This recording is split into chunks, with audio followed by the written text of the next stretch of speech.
நம்ம தேசிய ஜனநாயக கூட்டணியில நம்ம இரட்டையில வந்து வேட்பாளர் நிற்கிறாங்க. அவங்களுக்காக நம்ம எல்லாம் இன்னைக்கு போட்டிருக்காங்க. அது சம்பந்தமா இன்னைக்கு வேட்பாளர் வந்துருவாரு. நீங்க எல்லாம் சந்திக்க போறீங்க. நம்ம வந்து இந்த எலெக்ஷன்ல நம்ம வெற்றி பெற்றனா நமக்கு தேவையானது எல்லாமே நம்ம பெற்றுக்கலாம்.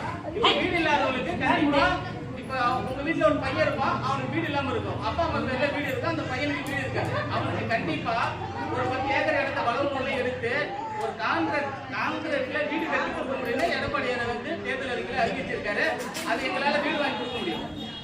இப்ப நான் இதை சொல்றேன்னா, நாளைக்கு உங்களுக்கு வீடு இல்லைன்னா நாளைக்கு வீடு எனக்கு வேணும் சொல்லி ஏழுமலை கிட்ட நீங்க சொன்னீங்கனாலும் முத்துக்கிட்ட சொன்னீங்கனாலும் உங்களுக்கு ஒரு சென்ட்ல அதுக்கு பட்டா வாங்கி கொடுத்து